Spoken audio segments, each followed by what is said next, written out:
Morning, everybody, and welcome to the Social Housing Roundtable. First one in December, three left in the year. Can't believe we're nearly at the end, but it's been an amazing year, and thank you to everyone who's joined us throughout the year, and a big thank you to Alert Call, who are not just sponsoring today's session, but have sponsored 2024 as a whole. I'm incredibly grateful to them for it. To those who don't know me, a massive, massive welcome. My name is Matt Baird. I've been running this now for 4 years or so. This is session, I think, about 163 or something. And as of this morning, the LinkedIn group has just gone to 3,000 people. So a massive thank you to everybody who's joining us on there as well. This format, this whole forum, this whole community was created to bring people together to talk about the key issues in social housing. And with so many people who've now joined us over the course of this year, I feel we're really starting to make a difference and getting those chance for true and authentic conversations. So to those who, like I say, who are new, the first 20 minutes or so will be our guest speaker, who I'll introduce in just a moment. And then from there, we will open it up into a more collaborative discussion, talking about some of the key themes that have come out. And I really hope you get a lot out of today. Day to day, I work in recruitment. So recruitment is what keeps this free and open to everybody, apart from things like the sponsorship of businesses like Alertical. So thank you to them for that. So if you are looking for any recruitment support, I have been recruiting in social housing for 13 years. It's a sector I love. It's an incredibly complex sector, and I'd love to work with you if you're looking for staff. So do reach out. So on to today. So Kate has actually been on the roundtable a long time ago now. It was in one of our much, much earlier sessions. It's before her even promotion, which probably feels like a long, long time ago to her now. Certainly does. But Yeah. you were head of service at the time and came on and was talking about the customer journey and the customer voice and everything that was going on. This was before the consumer standards. This was before everything going on. So we're ahead of the game in that respect. But I'm delighted to welcome Kate back. Kate is with Johnnie Johnson Housing Trust. She's a director over there. And if you haven't heard her speak before, she's absolutely brilliant. And I say that completely unbiased. So I will pass over to you, Kate, to introduce obviously yourself and Johnnie Johnson, but also today's session. And I guess some of the themes of why it was important we brought this to the table today. So without further ado, over to you and let me know when you're ready for me to start your presentation. Thank you very much, Matt. Lovely to see you all. Good morning, and thank you for having me. I think Matt set me up very kindly. I hope I can, deliver all the great things that he's just shared. So as he said, I work at Johnnie Johnson, and I really wanted to share with you today about our digital journey, which did start several years ago. So talk to you a little bit about who we are, where we were when we started this, where we are now. And again, I'm really looking forward to kind of hearing what you have to share as well, and hopefully get some great ideas that I can pass on to you and vice versa. So again, multitasking, I've asked Matt to share the slides for me, so I only had to focus on speaking. So Matt, if you could go to the second slide, that would be great, please. So Johnnie Johnson Housing, we were founded in 1969 by the man you see there, Johnnie Johnson, who again, somebody that we really look up to, and our legacy is incredibly important for. So we have just over 7,000 customers across 5,000 properties, roughly around 27 local authorities. And we are currently in the process of integrating with Sanctuary Housing, who have over 250,000 customers and 125,000 homes across 150 local authorities. So massive change for us. That's something that, all being well, from the 1st of February, we will be fully integrated into the group.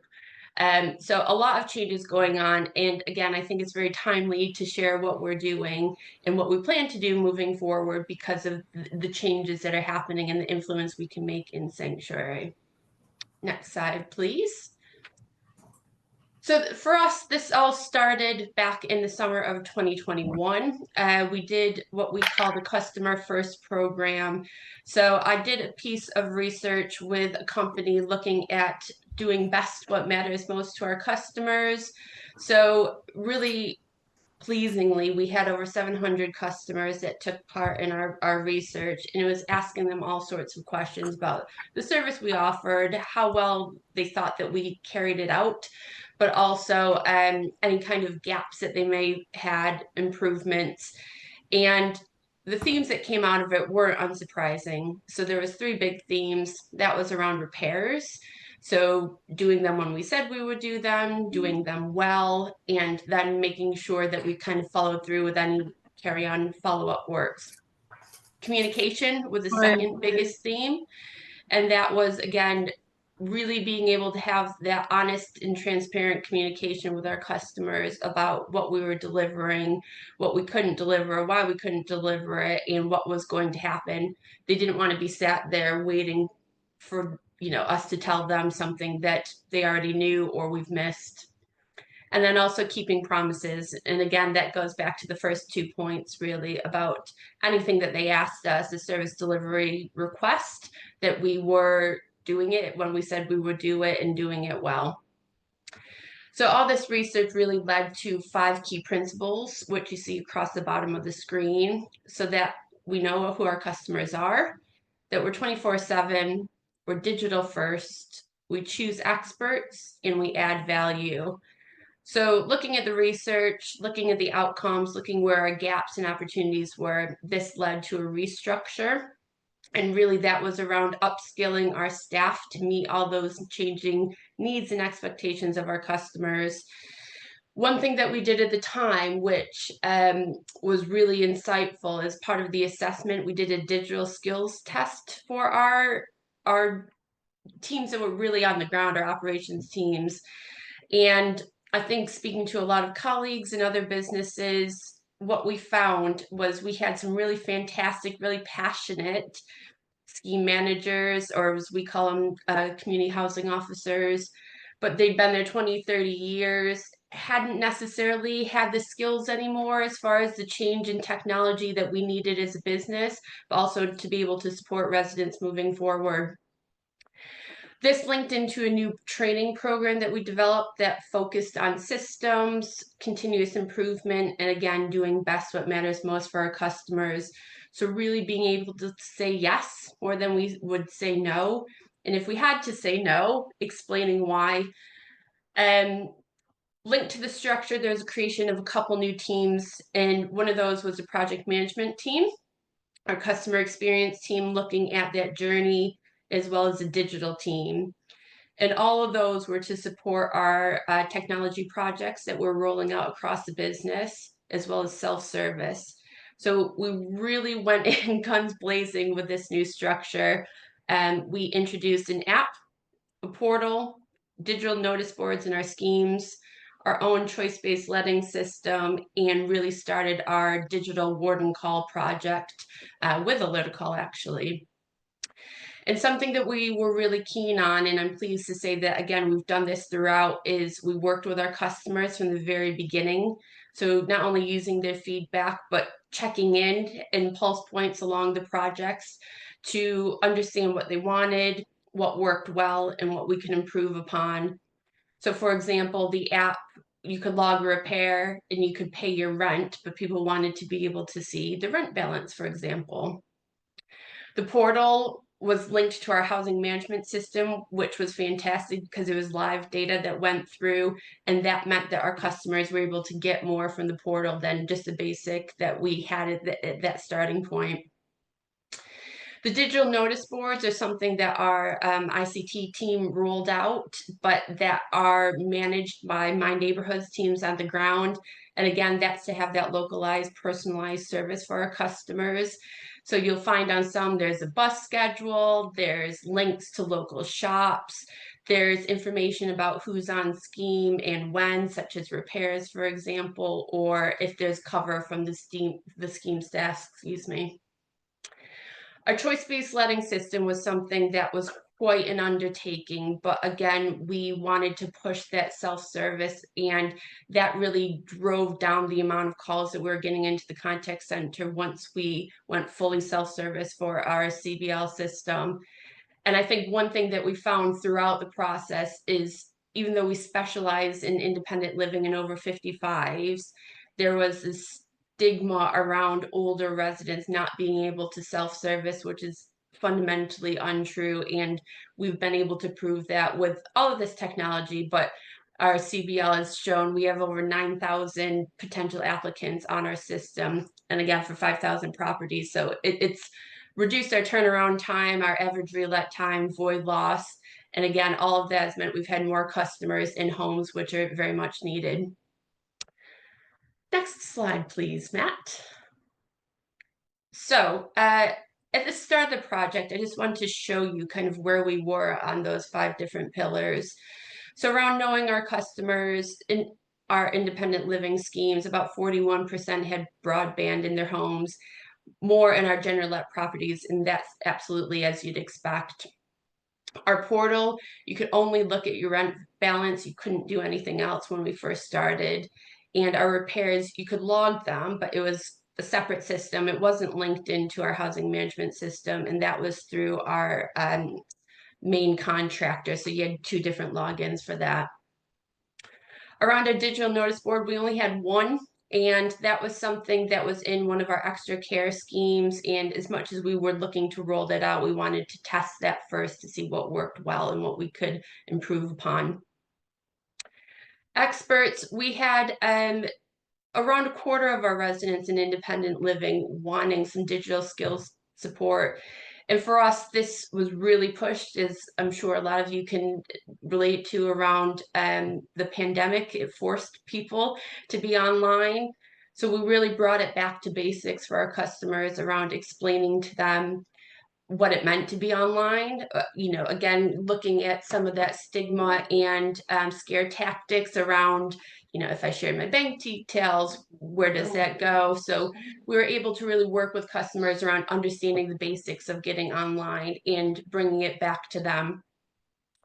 As far as added value, again, we had a bit of a program that we rolled out around We Are Digital, and that was looking at the use of communal computers, as well as what technology residents had themselves, how they used it, how we could support, and what they're looking for moving forward. So we piloted some digital drop-ins in different schemes throughout that summer. And again, using our digital coach, we held sessions around getting online, setting up an email account, learning how to Skype. And one story that always sticks with me, we have one of our oldest residents. She's in her late 90s now. She was able to learn how to Skype her family in Australia and see her grandkids, which for her was absolutely brilliant. And I think kind of drove home to a lot of our colleagues something that we're all used to, we take for granted, the benefits that could have as far as supporting our customers through that loneliness, but also the digital inclusion aspect. Next slide, please, Matt.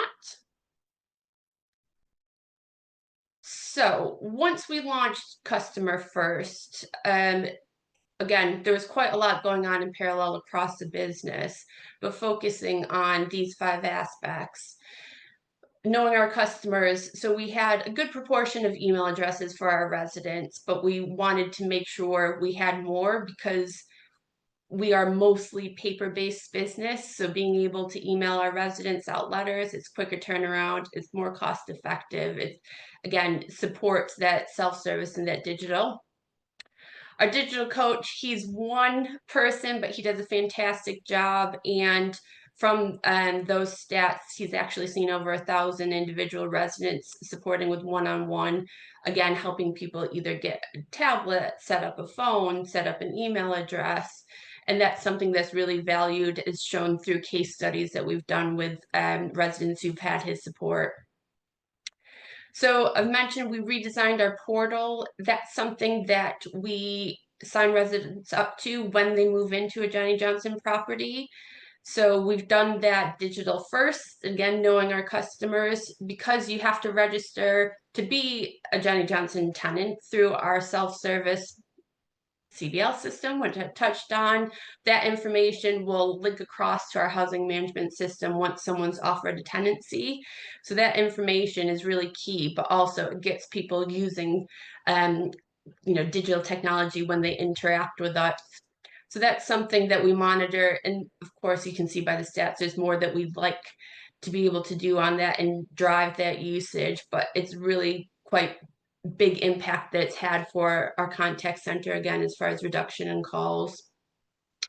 We now have 25 digital notice boards across our stock, and we're rolling out another 10, which means by the end of this financial year, a third of our schemes will have digital notice boards. Again, they're accessible, which is fantastic for our schemes, and we've put them in areas where our residents felt there'd be most interaction. We have satisfaction surveys on there now, so you can click that button as far as how clean is the communal lounge, for example. And one thing that we've done with the notice boards and some of our other schemes is trialing a QR code for compliance information. And that's really been invaluable when we've had some emergencies outside of hours. That the fire department knows where those QR codes are. All the safety information's on there for compliance, as well as vulnerable residents, and we're looking to roll that out further this coming year. Mentioned the engagement coach. We are looking to expand that team next financial year, because again, as we go into sanctuary, we're going to need more than just him to be able to continue all this great work. And again, the digital drop-ins is something that has been really valued. So we are continuing to roll those out, but with the support of our scheme staff, because we want to reach as many customers as possible. Next slide, please, Matt. So just some practical operational information for you about how we do this. The first thing that we set up probably close to a year ago now is a support around the residents group. And that is my team in neighborhoods working alongside in collaboration with our homes and building safety team. We can't do one without the other. We work incredibly closely because we need their support from an assets and properties perspective in order to get what we need for the residents, whether that's pushing a repair, whether there's been an emergency, a leak, a decant. So we work really well together. And this meeting is held once a week. It's for my teams, my operational teams, they bring complex cases to the meeting to discuss in this format and making sure that we get the best outcome for residents. So we're using the data that we have in order to support our decision making. But again, it's making sure that we have the right people in the room to make the quick decisions. So we had a vulnerable resident recently who we needed to decant due to an emergency. And with this group, we had the conversations, the decisions were made, and we found them a new property, which helped in the long term resolve some long-standing health issues with them. We also were able to get them money advice support through one of the other operational teams, as well as some well-being funding, which they were able to get new furniture and bedding, for example. So that's worked incredibly well. Our tenancy annual views, again, it's going back to that first pillar about knowing our customers, making sure that we use that data that we hold and that it's up to date to proactively contact our customers. So that is around damp and mold triggers that we've had through satisfaction surveys, our transactional satisfaction surveys, as well as TSMs. There's a trigger, and also looking at those customers who've not logged a repair in the last 12 months.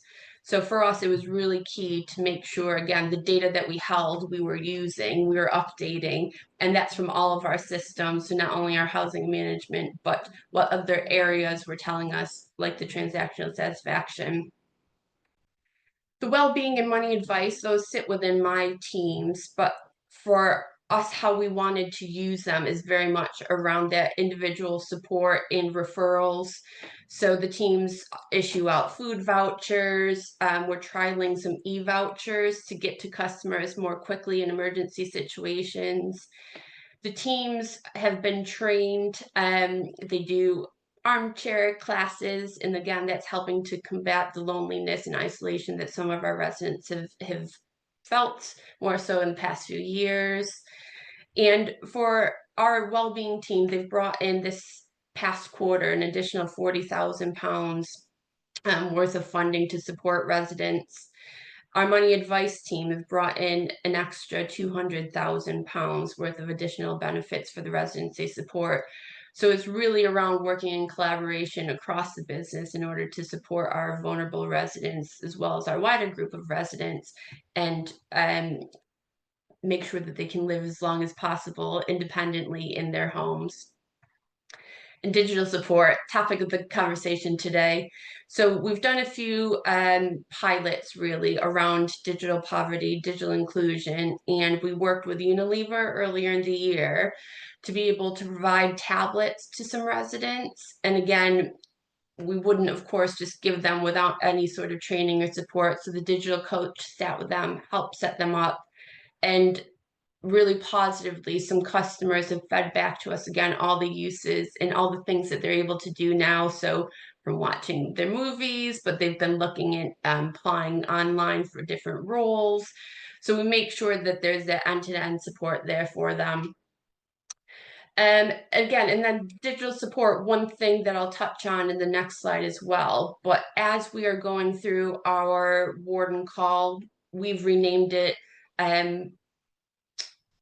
our well-connected project. I had a mind blank there for a second, sorry. So as we've been rolling out those new systems across our schemes, we've been working closely with colleagues at Alerticall as far as the training, and that has been supported by my team operationally as well as the digital coach to make sure from the start of the project throughout into it going live that people know what they're doing, and that helps build on their digital skills. So as far as the tablets themselves, we have those again across probably around a quarter of our properties. And that's not only the I'm okay daily tablets to push that they don't need a welfare call, well-being call, but we have the door entry systems as well. So one thing that we've found that's been really positive and unexpected benefit is some of our residents will sit within their flat in their jammies with a cup of tea and FaceTime call each other from the tablets. So it's really created that interaction digitally with them, which has helped as far as we've seen them, the correlation with them contacting us more digitally as well, because they have that technology there and they know how to use it. Next slide, please, Matt. So for us, really, again, it's about keeping that momentum. I've just touched the surface really of the things that we've done over the past few years. And throughout that, there's been lessons learned. There's things that we've changed along the way. There's things that we've gone back on and really worked to improve. And there's things that we're still doing moving forward. So the digital skills for residents, that's something that will continue to roll out. And again, the impact that has been really significant. And I'll touch on that on the next slide. The digital notice boards you can see there, again, that's something that we don't have to be on scheme for. It's been brilliant as far as resources and really being able to push those messages out to customers if someone is off sick, for example, if there's been a change in staff member attending for the day. If a repair has been logged, we can put that on the digital notice board, a communal repair, and people can see what it is and when the appointment's for, as well as registering for any kind of online events that we hold. Everything is through that digital notice board.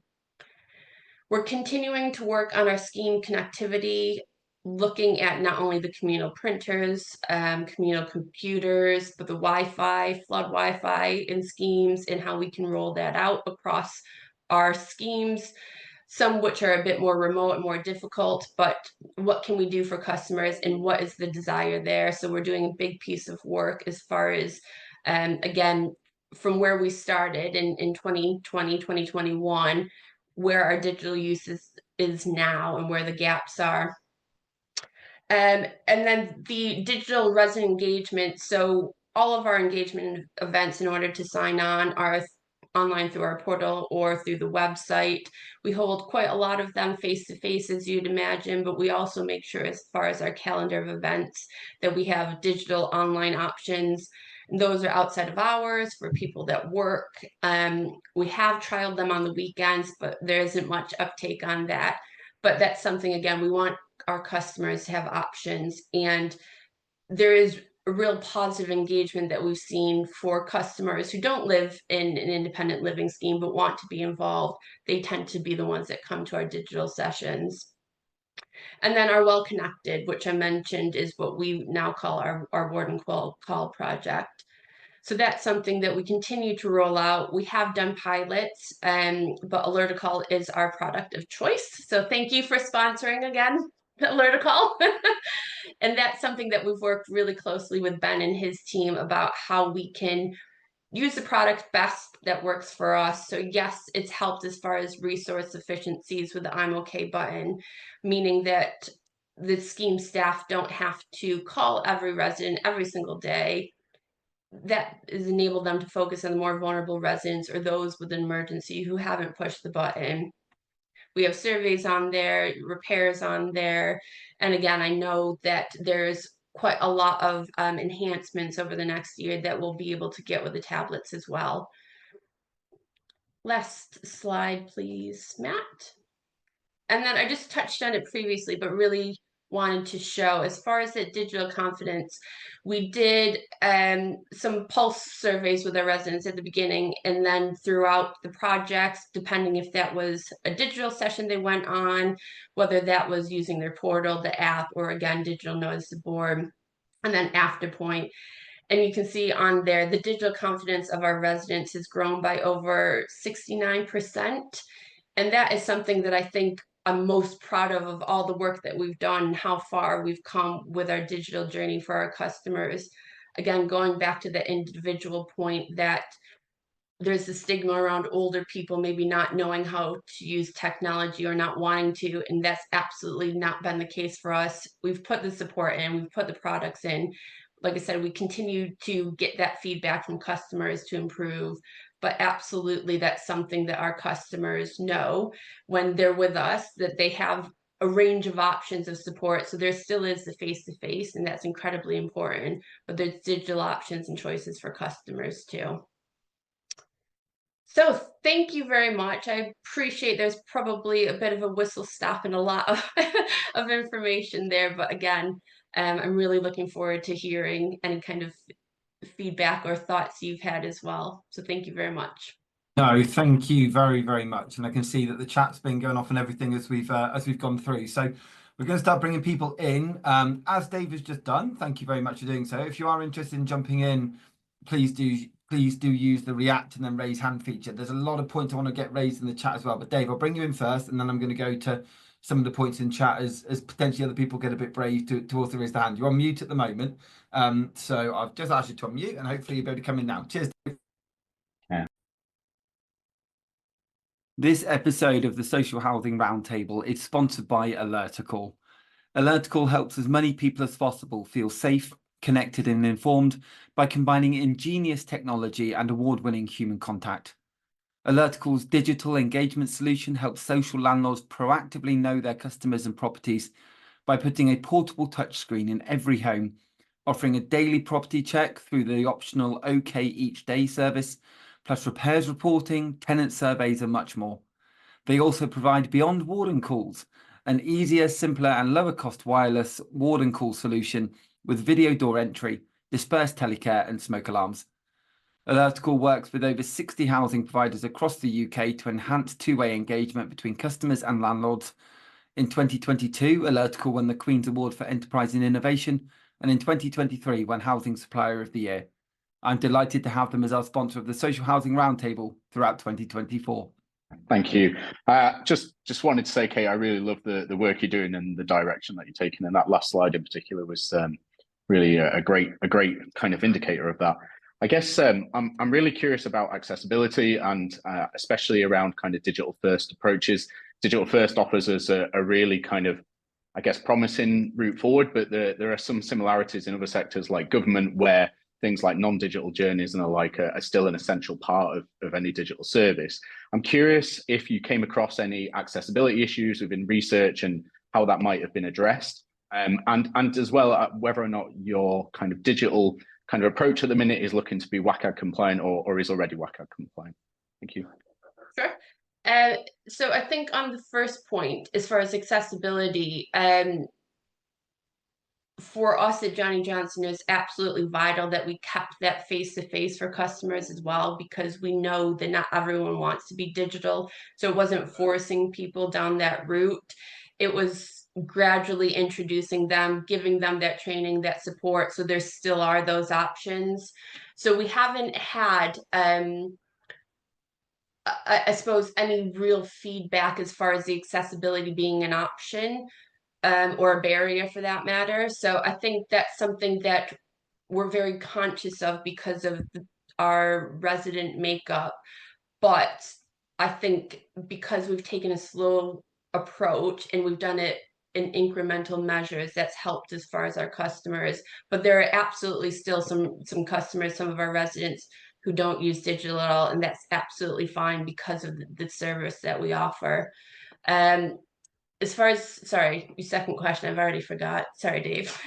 No, it was a really long one. And to be honest, Kate, it might be one that we take offline. I was wondering around kind of WCAG compliance. So I work as a service designer in housing. So I look a lot at accessibility of services and especially front ends at the minute. So if I look around the sector, a lot of our websites and stuff aren't compliant with web accessibility guidelines. And I guess moving to a digital first, this is something that the sector is going to have to tackle and really kind of essentially up our game as a whole. I just wondered whether or not that was kind of on your minds as an organization at the minute and whether or not you'd already started moving towards it. Yes. I will be really honest and say, Dave, that's probably something more that the project team and our ICT team is focused on. I've come at it from a customer perspective, but there is something that, again, I would imagine that that's on their radar, but I can look into that for you specifically and get back to you. Thank you very much, Kate. I'm going to go to some of the points in the chat before I bring in Brian, but a couple of points that come in, I guess, specifically around data. So why was live data used for testing? Was explicit consent gained from everyone whose data you wanted to use for that testing? And are there reasonable offline alternatives for services in general, which I think you've already kind of touched on? So I guess it's really around why was that live data used for testing at the time? We used it that way at the time because there were certain things that we needed. So for example, for a repair, we wanted to test that if someone changed their phone number, for example, or updated their email address, how that came through, what any kind of barriers that were linked, because there's a live API from the portal to our housing management system and back, what that looked like. So we did gain consent from our customers. We didn't do it across the board. We used a focus group, and it tended to be some of our more engaged residents that wanted to be included in that. We made sure that we had a range of customers involved, as in general let, leasehold, our independent living customers, different age ranges, for example. So yes, we gained consent. And again, we wanted to use the live data in order to make sure that it was a seamless journey for our customers. And that links back to the initial themes that we got from the feedback in the very beginning around the repairs, the communication. We didn't want people to log a repair, update their phone number, and for whatever reason, say the API only went every couple days, that they'd miss an appointment. So for us, again, it was making sure that that customer journey was seamless. It made sense. It was easy to follow for customers, and that it was a true representation, really. So again, using repairs as example, the way the portal works is linked to the scheduler. So there's live appointments. So we wanted to make sure that it was as true to likeness as possible once it was rolled out completely. Thank you very much. Brian, I'll bring you in.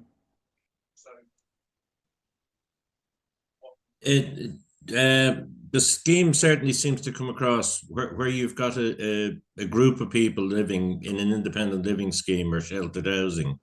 You've got, in some ways, a captive audience. Where you've got properties that are spread over a geographic area, and they're not sort of high rises or contained buildings, it's more difficult to get them engaged and get them involved. And I know certainly from the area I'm in, which is in Barnsley in South Yorkshire, over a third of the tenants in that area are not online. They may have a phone and they answer it when it rings. But as regards downloading apps or doing anything else on it, they would have great difficulty. But because you've got people spread over a geographic area, it's difficult to bring them together in a communal room and say, this is what we're doing. Do you find that on the people outside the schemes more difficult to get them involved? Yes, completely agree with you, Brian. And we have very similar spread out geography in the Northeast. So we have some properties up at Berwick-upon-Tweed and then down south in Newcastle that covers our Northeast region.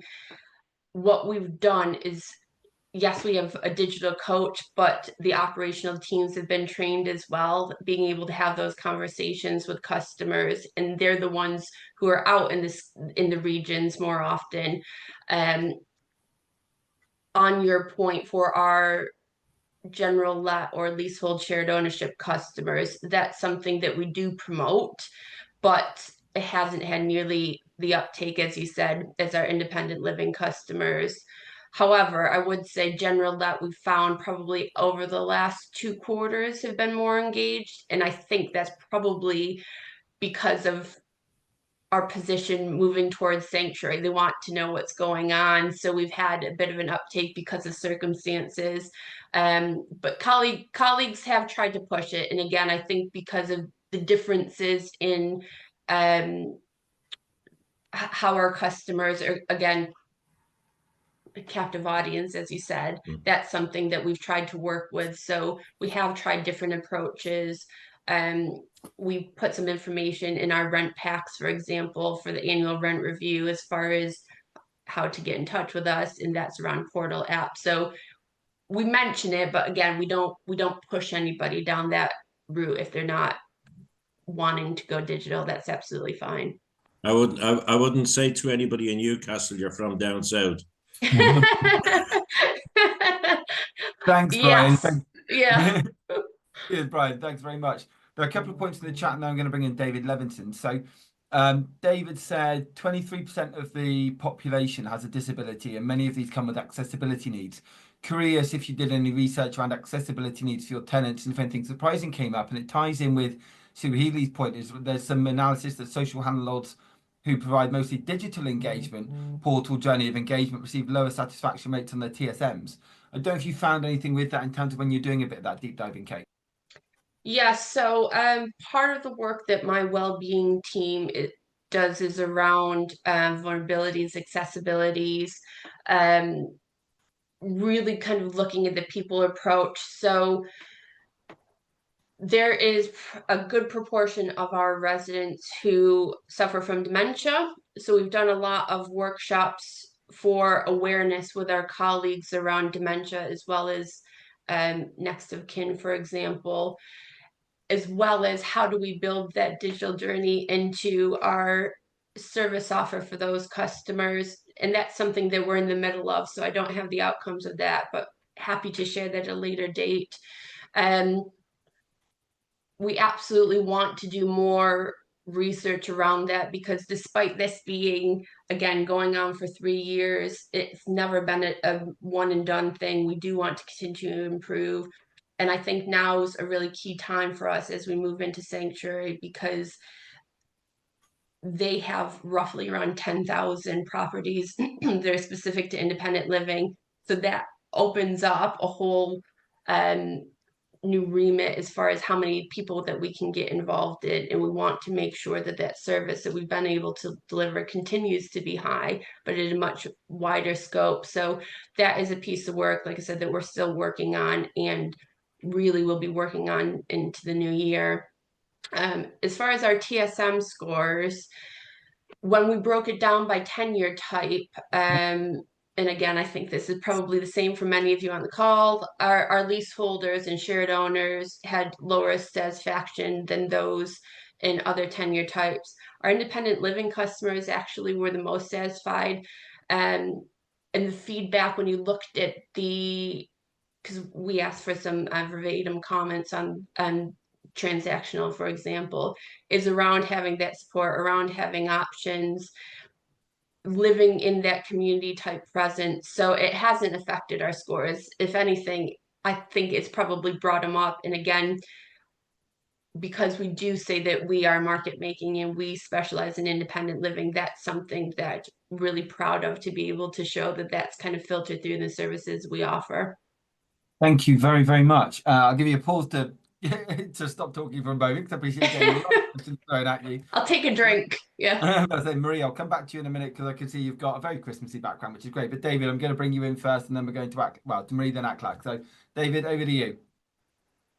Thanks very much, and thanks, Kate. I did comment in the chat that I found this really fascinating, and my interest is really in the sort of the whole governance thing around the digital agenda. I do a lot of work with boards, and one of the questions that I find is being asked, particularly in the light of consumer regulation, is how, as a board, are we engaging with the changes in digital services to customers, and specifically, what impact is that having on our customers? Exactly the kind of questions that people are putting into the chat today. So could I ask you, Kate, what sort of involvement your board has had in this, how often you've appeared in front of them, and what kind of conversations have they been having there? Yeah. Also committees, if that's applicable. Yeah, sure, absolutely. So I go to our board quarterly, and I would say probably for the past 4 years, really at the inception of the Customer First project, it was very much speaking to our board and our committees around what we were trying to do, what that looked like, very much around the voice of the customer before it's gotten to this point with the consumer standards. So as everyone has, we had representative board members. One thing I've done with them that seemed to work really well is get the engagement on the ground. So for some of the projects, in particular around the portal, I invited board members to come to those sessions with customers, and then making sure that I keep them through that golden thread, really, as far as this is where we were, this is what we said we were going to do, this is how we fed back, and really breaking it down, because appreciate there's a lot that boards see. Voice of the customer is a really key one, but there, of course, is compliance issues and all these things. So for our board is very much around having that outcome evidence based of what we've done, how we've engaged customers, as many as possible across our regions, across our tenure types, etc. Our board is really fantastic, and they want to come to these things. So again, having quarterly regional meetings, we've had attendance there from a board member who's quite open to ask questions. So really trying to get them to see from the operational perspective. Whether it was a smart move or not, I've invited them, and they've taken my invite. They've come to some planning days I've had with the leaders. I only have invited them twice. Not going to have them there every time. But again, just seeing how operationally we work through this. And something that we've changed quite a while ago is on every board report, there's a section around the voice of the customer, linked to risk, linked to the governance perspective. So it is about having all the teams think of that from the very beginning about anything that we do. And that forms part of our project initiation document as well, that customer voice, what the outcomes are, along with the efficiencies, values for money, all the things that you would expect. So moving forward, I've gone to Sanctuary with what we've done and what we're looking to do moving into their group. So their governance structure is much bigger than Johnnie Johnson's, and they have separate committees focused on the residents. So that's something that I'll have a part in moving forward. But it's gone back to the very beginning, like I said, just making sure that we are highlighting through our objectives and our check-ins, even with our team, as far as how that all links together. And again, that has taken some time. It hasn't just happened overnight, David. No, it's really impressive. Thank you. Sure.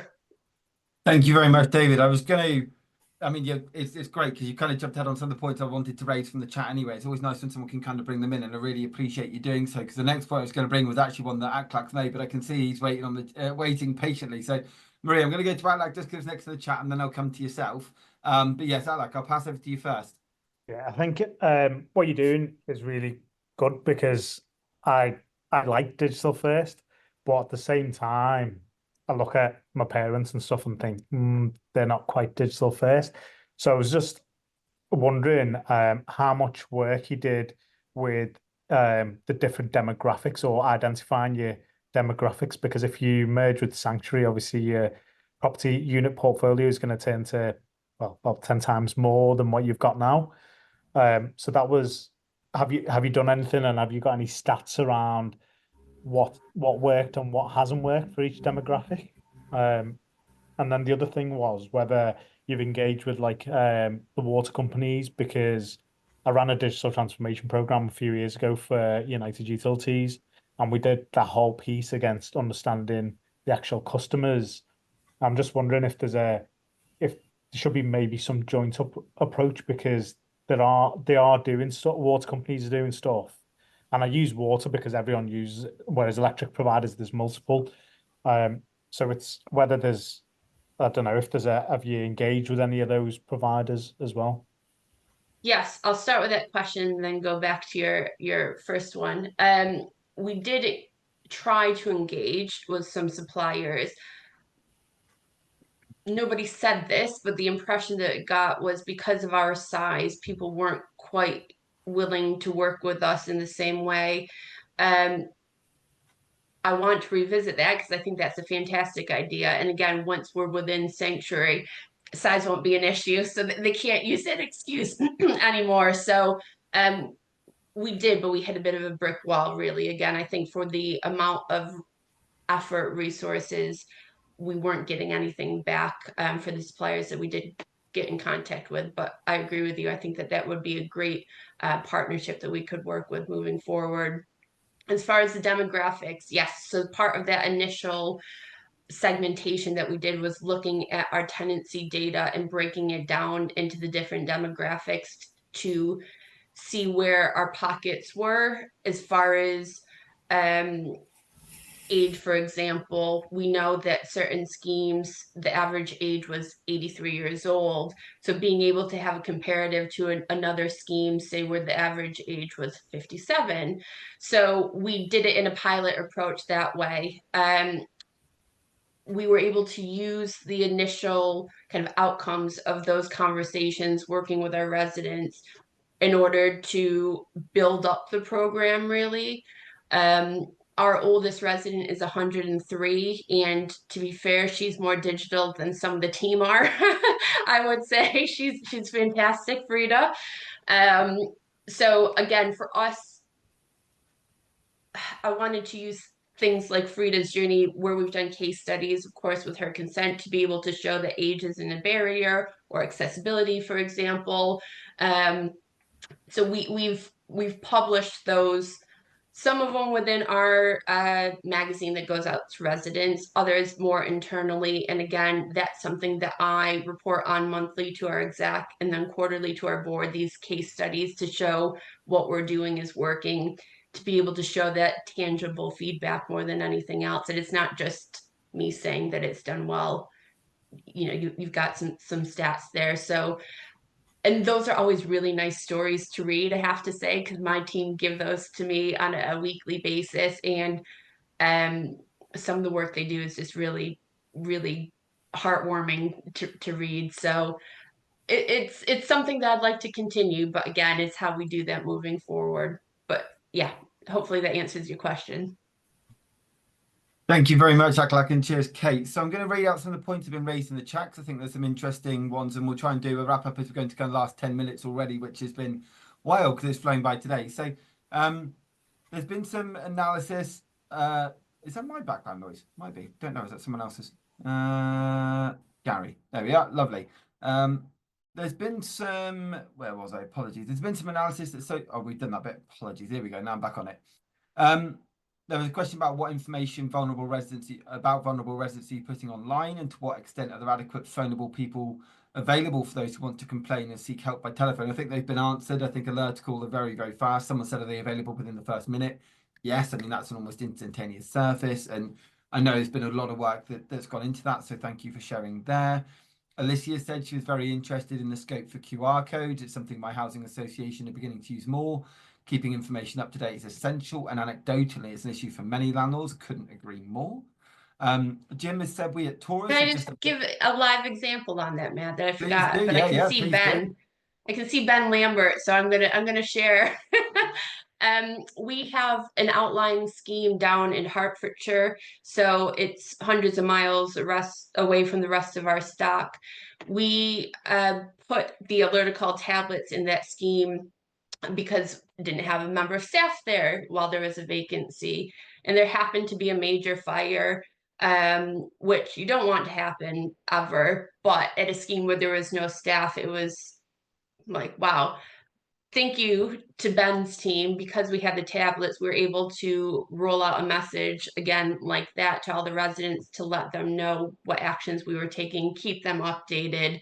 And again, we had the QR codes there. So the fire service, whilst we were traveling down to the scheme, were able to get all the information to pull off the fire risk assessments for the customers. And again, we're able to keep everyone up to date with the alert call tablets. So that's something for us has been absolutely brilliant, and a really scary situation for our customers. They felt much more safe and secure because of the information we were able to give them.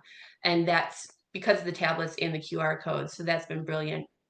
That's amazing to hear. And I think sometimes it's very easy to talk about, oh yeah, we've installed this tech, we've done this, we've done that. When you hear something like that in a more practical application, it's absolutely brilliant. Jim had said we at Taurus have just updated our portal for greater inclusion, working in full collaboration and involvement with all tenants, as well as involved, including development and the pre-testing and inclusivity of all, if not digitally included. And Dave's question got answered. And Richard was asked to be interested about the app as we were working towards our own one. Who did you use and what stats, etc., which I'll come back to in just a moment. Marie, did you still want to come in? If not, I'll go to Ben, because I know you lowered your hand. Yes, please do pop in, and then I'm going to bring Ben in just to follow on from Kate's point. Thanks, Matt. Just a quick one, Kate. I mean, it's fantastic the work that you're doing, and you've pretty much answered my question, so I'll be quick. I'm interested in terms of how your staff have approached the digital side themselves in order for them to roll out and sort of get tenants on board. So were your staff quite happy in pushing themselves into their stretch zones in terms of new learning? Yes and no, Marie. Some really took the opportunity and were quite excited about it because they could see the benefit that, you know, being really blunt, that would save them some work. They thought, oh, if people are going digital, I can spend more time with the more vulnerable customers or doing, you know, the admin type things, for example. Some were a bit more hesitant, but what we did is the digital coach had sessions with those individuals as well. And some of it was as simple as they were just wanting a bit more information on Excel, for example, or quick ways around our housing management system. So we did it kind of twofold, that we were upskilling the residents on digital, but some of our staff were able to really enhance and upskill their skills as well. And that's something that we've again continued, because albeit we have one coach, I need my teams out on schemes to be able to have that confidence to do it. So we do a lot of kind of pulse checks with them, and he's brilliant, our digital coach.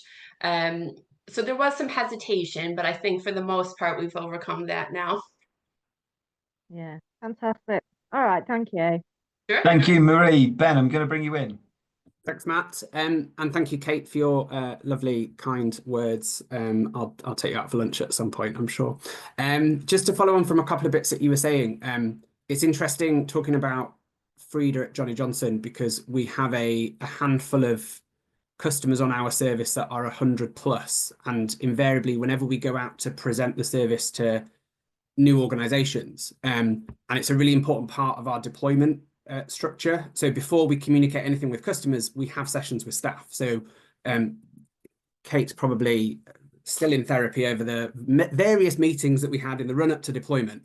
But once the go button was pushed, we had specific sessions with staff to bring them up to speed, not just frontline teams, but other cohorts from around the business, whether or not it was a customer contact center, repairs team, that kind of thing, so that staff feel really comfortable and confident about it before we communicate anything with customers. You would imagine, you know, there's written literature that's sent out to everybody, but we carry out on-site presentations as well, and that's regardless of a housing association asking us to do that. It's something we always try and strive to, if there's communal space, to give people a chance to see what the service looks like and ask questions and kind of see it in the flesh, so to speak. And there's always somebody who has a question on behalf of a neighbour. Oh, my neighbour won't be able to use this because she's 95, and it's always somebody else about somebody else. There's a customer I'm thinking of up in Scotland who's 100 and I think recently turned 105. Did it take her longer to get used to using the service? Yeah, absolutely. We just spent longer coaching her, spoke to her family members, spoke to members of staff to help empower them to speak to their customers. And similarly to Frida, this woman has her great grandkids have since bought her an iPad, and she's now FaceTiming with them. This is somebody, when she retired, used a typewriter. So this is kind of, she'd never had a computer, never had an email address. What I loved was she was just willing to give it a go. And I think it's all too easy for any of us to say older people don't like technology. I think anybody of any age can not like technology, but as long as you're fully informed and given all the right information, it can work really well. There's always exceptions to the rule. And from a Alerticore side, it isn't, I'd be delicate how I put this. So in a previous life, I worked with the post office, not for the post office. And it was during a period of time that they referred to as their network transformation, which in translated means we're going to shut a lot of branches down. And I remember being at a focus group where there was this gentleman who was in his 80s and was distraught about the fact his post office was being shut down. Before you're all thinking, what the hell is he talking about post offices for? I'm going to get to the point in a second, I promise. Which was, he never really used post office services, but he went in on a Monday and withdrew some cash, and then on Thursday went back and paid it back in. Now, that isn't why the post offices are there. They don't really make any money from that. But from his perspective, it was the only human contact he was having throughout the course of the week. So we, as a technology provider, very much support digital first and introducing technology. It's 2024. People entering independent living in their 50s will expect there to be digital access, but every single person is given the option to speak to a real human as well. And it's that balance around technology if you want it and you're happy to use it, but there'll be somebody at the end of the phone should you need it as well. Thank you very, very much, Ben. I can see we've got about 2 minutes, so I'll wrap up the chat and then go to Kate for final thoughts. But James has mentioned the Taurus EDI and vulnerability team officers, and on that point where you're talking about kind of engagement, you've mentioned there that as a linguist, Alerticore are looking at kind of introducing translation tools to touchscreens next year, which is really exciting to see. Judith said, Greg, you've gained consent for the testing. Live data generally is difficult to use for testing, given the huge amount of potential for personal data breaches. It's vital to make sure everyone understands the risks, which obviously I feel you've done. James has said, Taurus also shows little mobile video clips before service meetings from tenants to remind they are representing people and families, not just spreadsheets and profit and loss accounts, which is lovely to hear. Judith has asked, how do you keep registration and login information? I think this is a lot of data questions, which we'll maybe do another session on in terms of digital and data in another time, because I want to make sure everything gets answered there. Dave has just mentioned new government research from the One Login team is pointing to younger people struggling more than expected, in some cases more than older users. Age doesn't always mean can't. And I think that's kind of one of the key things that's obviously come out today. And as David Levinson's just said, my mother-in-law became a digital native at 94, only in the past 20 years, and is now confident as well as capable. And I think it's like anything, new is sometimes scary, and not knowing how to use something is frustrating no matter what age you are. So it's about understanding the ease of use. Massive thank you to you, Kate, for answering all those questions, but also for sharing Johnnie Johnson's journey and also indicating that it's not the end of the journey, because I think this is so often the point that comes up. Are there any final thoughts you'd like to leave the roundtable with today? No, again, just thank you very much for having me and everyone's questions and interactions. It's something that we've been working on, like I said, for some time now, and I'm really looking forward to the next iteration of how this will work in Sanctuary, because it'll be completely different again. So please, anybody who wants to get in touch, do it. I'd love to have further conversations with anybody if they're interested. Thank you very much indeed. I'll get all the details of tomorrow's roundtable announced. Sorry, of next week's roundtable announced tomorrow. There isn't one tomorrow. That would have been a bit much even for me. We've got 2 left this year. But what I do want to say, Kate, is a massive thank you to you. The best of luck to Johnnie Johnson in the merger. Really hope it all goes well. A massive thank you to Alertical as well for sponsoring this year's session and for joining us today. But for now, thanks very much all, and I look forward to seeing you at a session soon. Cheers. Thanks, everybody. Bye-bye.